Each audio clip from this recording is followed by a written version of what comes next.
todos, sejam bem-vindos ao segundo episódio do Breath Science. O meu nome é Marta Maris e sou estudante de mestrado integrado em Engenharia Biomédica na Universidade de Aveiro.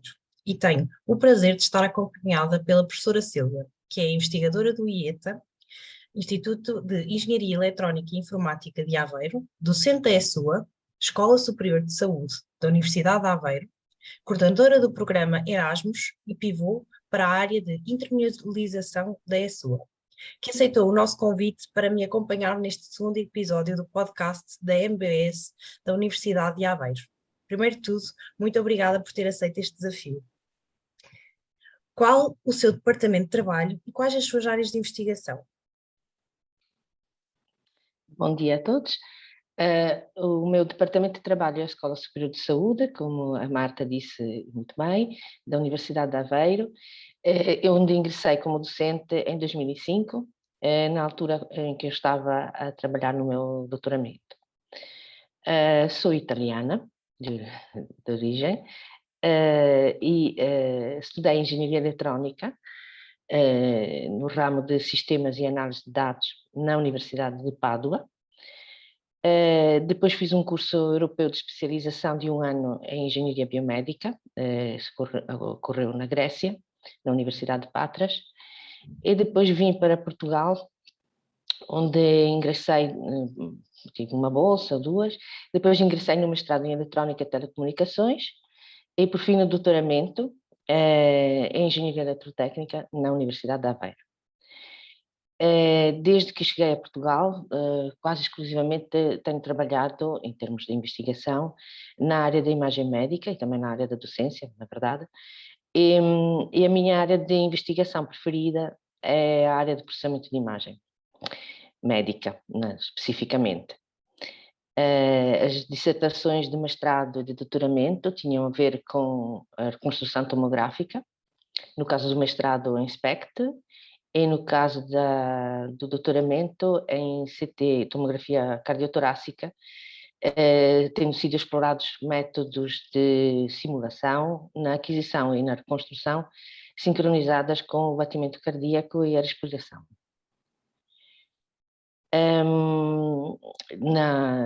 Tenho desenvolvido métodos de segmentação automáticos e semi-automáticos de órgãos e lesões, em estudos de diversas modalidades de imagem para posterior avaliação do ponto de vista da análise destas lesões ou destes órgãos. E aqui que eu queria chegar, porque recentemente com o desenvolvimento daquilo que é chamado pelo termo de radiómica, ou seja, a extração de informação quantitativa de regiões previamente segmentadas em imagens médicas, podendo descrever estas informações quantitativas, aspectos geométricos, volumétricos, estatísticos, texturais dessas regiões. Tem havido cada vez mais interesse na área do processamento de imagem médica e eu tenho trabalhado neste sentido da radiómica, portanto, uma vez segmentadas as regiões, extrair delas tudo quanto é informação possível, não é?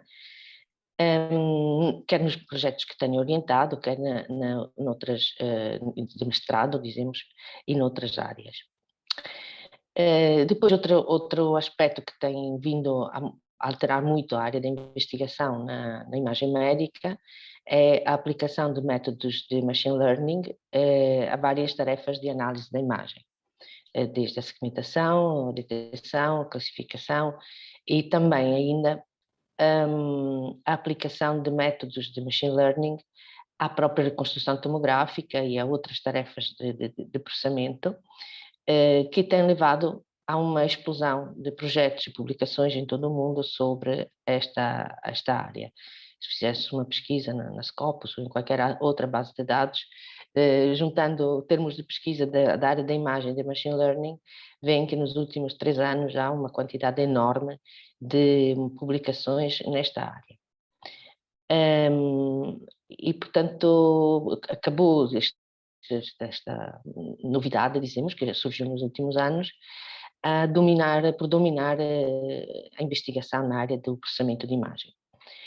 Assim, A investigação na área da imagem médica, neste momento, diria que não pode prescindir da utilização de métodos de machine learning, ou pelo menos considerá-los, e eu também tenho orientado a minha investigação neste campo. Portanto, tenho trabalhado um pouco em todas as áreas das modalidades médicas, de imagem médica, e realizando a segmentação de órgãos e lesões e depois extraindo informação radiómica e trabalhando-a depois por meio de classificadores de métodos de machine learning para uma possível ajuda ao diagnóstico, a classificação, obviamente sem querer substituir, como é lógico, a parte médica, mas fornecendo mais informação, fornecendo mais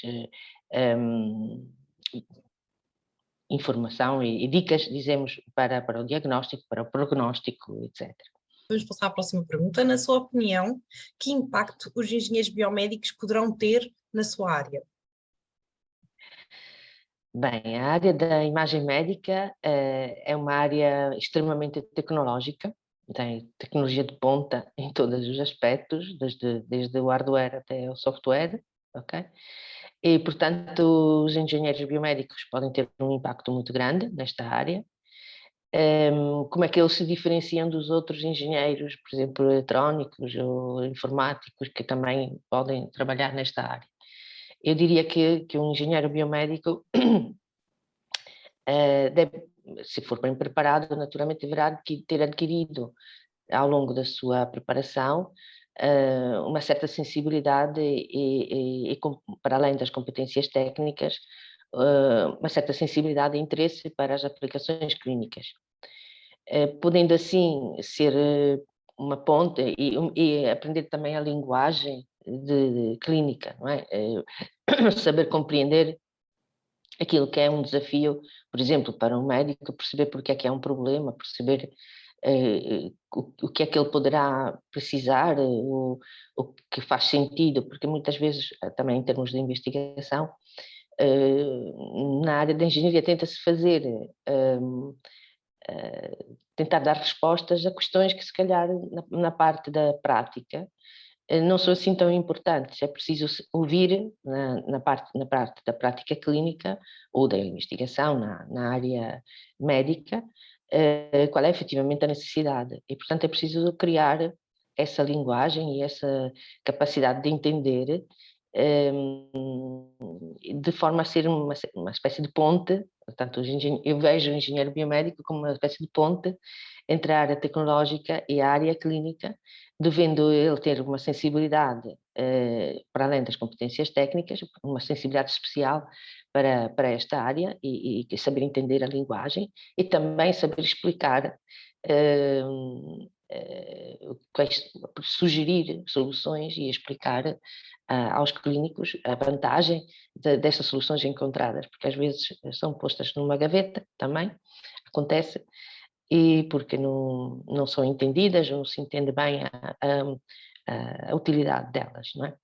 Portanto, se alguém quiser trabalhar na área da imagem médica, é muito importante realmente para entender qual é o desafio, quais são as perguntas que na prática se podem colocar e é importante realmente saber dialogar com o pessoal clínico, quer técnicos de imagem, quer médicos, para se poder perceber realmente o que é que se pode fazer de útil e pronto, penso que certamente isto, de um ponto de vista mais, talvez, esta, do software, da criação de aplicações ou de ajuda, dizemos, ao diagnóstico, do ponto de vista da tecnologia. Também temos, dizemos, hardware, também podem ter um papel importante a desempenhar, sempre pelas mesmas razões que acabei de dizer, não é? Qual é que foi o seu projeto mais recente de investigação e quais é que foram as principais dificuldades que encontrou? Ah, Bem, mais recente, penso que foi o do projeto de mestrado que acabou de ser defendido na área da tomossíntese mamária, classificação de lesões em tomossíntese mamária, que é um desafio muito grande. É uma área que tem pouca... não há não existem muitas publicações e muitos estudos feitos em processamento de imagem nessa modalidade. E, portanto, foi um bocado mais difícil de encontrar métodos que servissem, mas foi muito desafiante, foi muito interessante. Outros trabalhos que tenho feito, tenho trabalhado com os colegas da Escola de Saúde, que nas suas áreas, por exemplo, na fisioterapia,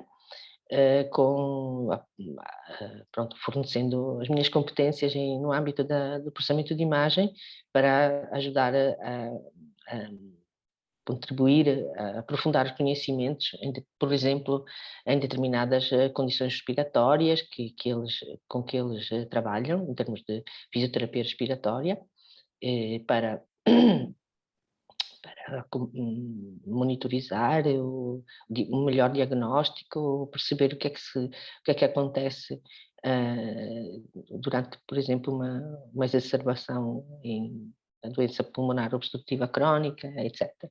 Pronto, estas são as perguntas que têm vindo a surgir aí entre colegas, dizemos, da escola. Depois, mais caracterização radiómica em tomografia computerizada de pulmonar de doentes com Covid-19. Foi um outro projeto que está concluído, para já, até surgir outra pergunta e retomarmos o trabalho.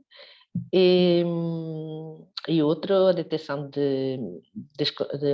sempre estes, quase todos, aliás, com utilização de métodos de machine learning para caracterização dos tecidos, etc., dos casos clínicos. E também a detecção com métodos de machine learning de lesões de esclerose múltipla em imagens de ressonância magnética foi um dos trabalhos também que orientei e que tem tido um bom resultado. E pronto, estas são as áreas. A área é sempre a mesma, digamos, processamento de imagem, olhando para esta situação, esta aplicação na área do diagnóstico, do prognóstico, etc., utilizando radiómica e depois o machine learning. Quais é que são os desafios futuros que espera encontrar nessa área que está a trabalhar? Bem, eu, na verdade, o tempo que dedico à investigação é muito pouco, porque tenho muito trabalho mesmo entre a docência e as responsabilidades que tenho na área da internacionalização. Tenho dedicado pouco tempo à investigação e por isso o meu grande desafio é realmente ter mais tempo para a investigação.